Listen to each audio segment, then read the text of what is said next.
देशामध्ये 2024 लोकसभेच्या निवडणुकीचा धुमधडाका सुरू आहे। हिंगोलीमध्ये हिंगोली लोकसभेसाठी प्रचार हे सर्वच पक्षातील कार्यकर्ते नेते पदाधिकारी करत आहेत। आपण सध्या अशाच काँग्रेसच्या हिंगोली जिल्हा कार्याध्यक्ष मुनीर पटेल यांना आपण सध्या त्यांच्याशी चर्चा करणार आहोत। पटेल साहेब, स्वागत आहे आपलं। धन्यवाद। सर्वप्रथम मला सांगा की आपण महाविकास आघाडीचे घटक आहात। इथं नागेश पाटील आष्टीकर महाविकास आघाडीचे उमेदवार आहेत। कशा प्रकारे प्रचार सुरू आहे?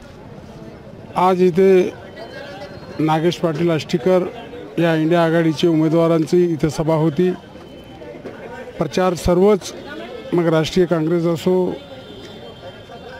की राष्ट्रवादी पवार गट असो, शरद पवार गट किंवा मग उद्धव साहेबांची शिवसेना असो, आणि घटक पक्ष हे सर्व जोमाने कामाला लागलेले आहेत।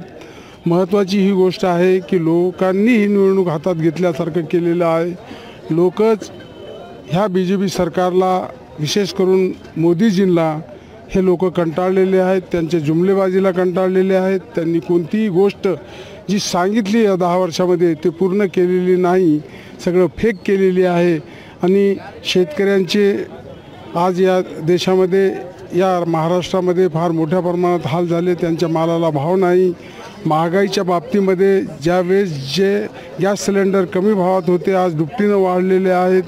आज पेट्रोल दुपटीनं वाढलेलं आहे। आज लहान लहान जे रोजच्या उदरनिर्वाहासाठी जे गोष्टी लागतात ते सुद्धा दुपटीनं वाढलेल्या आहेत।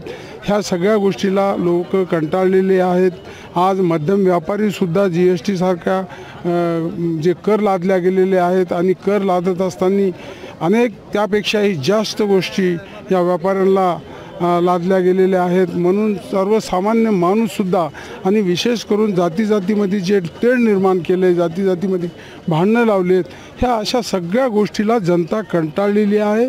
आणि म्हणून आज हे इलेक्शन जनतेने आपल्या हातात घेऊन, जनताच इंडिया आघाडीकडे पाठीमागं भक्कमपणे उभी आहे। आणि सगळे जनतेनं मन बनविलं आहे की इंडिया आघाडीला, म्हणजेच हिंगोली लोकसभेचे आष्टीकर साहेबांना मशाल या चिन्हाला मतदान देऊन त्यांना फार मोठ्या मताधिक्याने निवडून जनता ही आणणार, असं आम्हाला खात्री आहे। हिंगोली इंडिया आघाडीचे जे घटक पक्ष आहेत त्यांच्यामध्ये काही नाराजी, हेवेदेवे वगैरेची चर्चा होती, त्याबद्दल आपण काय सांगाल? इंडिया आघाडीचे घटक पक्षामध्ये नाराज्या होत्या, कारण जे इथले 3 प्रमुख पक्ष आहेत, ते राष्ट्रीय काँग्रेस, शरद पवारची राष्ट्रवादी काँग्रेस आणि उद्धव साहेबांची शिवसेना, ह्या प्रत्येक जणामधून आपल्या आपल्या पद्धतीनं आपण तिकीट आपल्या पक्षाला मागितलं होतं।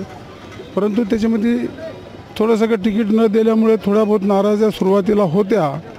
आणि विशेष करून आमच्या नेत्या प्रज्ञाताई सातव ह्यांना वाटत होतं की तिकीट भेटावं, आणि निश्चित भेटलंही पाहिजे होतं। परंतु जेव्हा तडजोडीची गोष्ट आहे, ती कोणाला तरी एकाला तिकीट भेटत असते, त्यामध्ये शिवसेना उद्धव गटाला तिकीट गेलं आणि काँग्रेसला तिकीट न आल्यामुळे थोडे ते नाराज आहेत। परंतु त्यांनी अशी वेगळी भूमिका कोणतीही घेतलेली नाही, कारण ते आदरणीय आमचे राहुलजी गांधी यांना मानणारे आहेत, आणि त्यांचं 3 पिढ्याचा घराणा हे काँग्रेसला मानणारा आहे। आणि निश्चितपणे नाराजी होऊ शकते, परंतु ते कोणतंही वेगळं असं पवित्रा घेणार नाहीत। आज बहुतांश कार्यकर्ते आमच्यासारखे कामाला लागलेले आहेत, तेही सुद्धा कामाला लागतील असे आम्हाला अपेक्षा आहे, आणि निश्चितपणे ते दुसरं काम करणार नाहीत, इतकं मी आपल्याला सांगू इच्छितो। काय वाटते आपल्याला, आपण जिंकणार तर किती फरकाने जिंकणार, किती मत आपल्याला मिळू शकतात? मला 40 वर्षाचा अनुभव आहे। मी खूप इलेक्शन केलेत, त्यामध्ये अनेक वेळेस ज्याचा प्रचार केलं ते जिंकलेत। आधी राष्ट्रवादीमध्ये मी, तुम्हाला माहीत आहे, 20 वर्ष काम केले।